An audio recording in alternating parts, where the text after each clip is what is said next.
30%, 28,9% para ser exactos. Ahora sí, vamos a comenzar las claves de la tarde a la espera de estas dos comparecencias. Por un lado, ministro de Exteriores de India, después de esta reunión entre los ministros, por ejemplo, pues de China, de Rusia, de India también, en esa Organización de Cooperación de Shanghái, y comparecencia también de Anthony Blinken. Toda la geopolítica parece que se ha puesto de acuerdo ahora para hablar en el mismo momento. Comenzamos ya las claves de la tarde porque ayer Estados Unidos sacaba el bombazo. Y si lo que ha pasado con los bancos en los últimos días no es fruto de una preocupación real sobre si los bancos en cuestión están en mal estado, sino que es un ataque directo y una manipulación de mercado.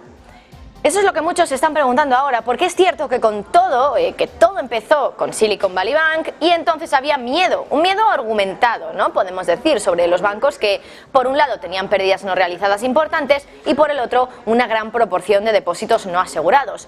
Pero ahora ya han pasado 2 meses de ello y las autoridades incluso han sugerido que van a cubrir todos los depósitos. La cuestión entonces ahora es ¿por qué ahora, ayer, se desplomaban bancos como PacWest o First Horizon un 50%?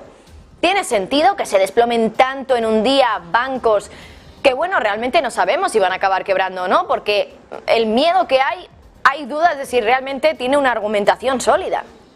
Desde las autoridades creen que no, que efectivamente no tiene sentido que hayan caído tanto en un día. Y creen que los motivos detrás de este desplome bancario son simple y llanamente un ataque dirigido y una manipulación de mercado. Ayer Reuters publicaba esta información, que los oficiales federales de los Estados Unidos estaban evaluando si lo que había causado esta volatilidad en las acciones bancarias tan recientemente, estos últimos días, había sido una manipulación de mercado de libro.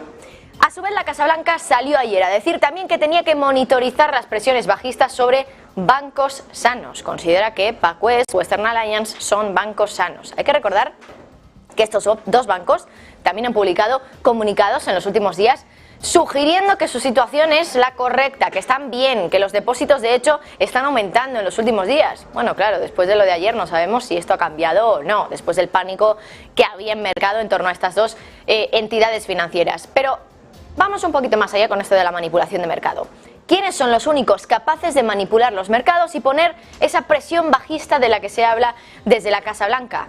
Los hedge funds, que son los fondos que regulatoriamente hablando sí pueden hacer este tipo de movimientos, sí pueden tener posiciones bajistas, apostar en contra de determinados valores, porque los fondos, los mutual funds, que se llaman en Estados Unidos, fondos tradicionales, no pueden hacerlo.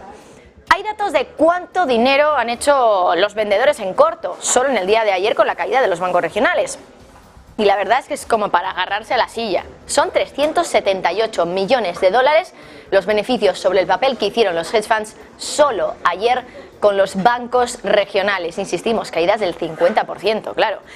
Y ayer también la Asociación Bancaria Americana hizo una especie de llamamiento incluso a la SEC para que investigara esas ventas en corto, las más significativas que se habían hecho sobre acciones bancarias, porque consideraba que, bueno, estaban desconectadas de la realidad que subyace en el mundo financiero.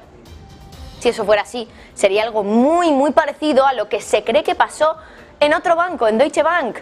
No sé si lo recuerdan, cuando un viernes el banco alemán se desplomaba a doble dígito y luego, una vez pasado el fin de semana, 3 días después, nadie volvía a pensar que iba a caer. De hecho, apenas estaba ocupando titulares, cuando el viernes todos hablábamos de Deutsche Bank.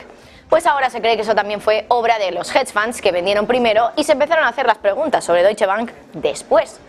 Pero claro, ¿hasta qué punto eso es algo impugnable? ¿Hasta qué punto hacer algo que les está permitido a los hedge funds, que es ponerse corta en determinadas acciones, es algo que no deberían hacer o que debería ser castigado? Y en el caso de que así fuera, de que determinaran que tiene que ser castigado o que no está bien hacerlo, ¿dónde está el límite? ¿Cuándo empieza algo así a poder ser castigable? Algo que, insisto, se les permite a los hedge funds. Otra pregunta que también nos podemos hacer: ¿por qué es castigable que los hedge funds hagan algo que se les permite y que muchos pueden argumentar que en algunos casos es hasta sano? Que en algunas compañías los hedge funds actúen, entren cuando creen que algo, por ejemplo, está muy barato y acaben beneficiándose de un subidón si la empresa vuelve a estar sana. Claro, esto al final es una manera de que los hedge funds den más financiación a compañías que están críticas. Otra cuestión es el tema de las posiciones bajistas, que esto siempre genera críticas. Pero claro, al final, que esto sea castigable y que no lo sea, que políticos de Estados Unidos con una ética cuestionable se aprovechen de la situación y compren y vendan acciones bancarias también en el momento de pánico, pues es un debate interesante de hacer. Es evidente que esos congresistas por sí solos no van a mover el mercado, algo que sí que hacen los hedge funds y que por eso pues hace que los reguladores tengan esos hedge funds más en el punto de mira. Pero claro, puestos a revisar todo lo que ha pasado por el pánico bancario, también se podría revisar si esos congresistas tenían información privilegiada o información que no estaba en manos del público cuando se pusieron a comprar y vender acciones bancarias.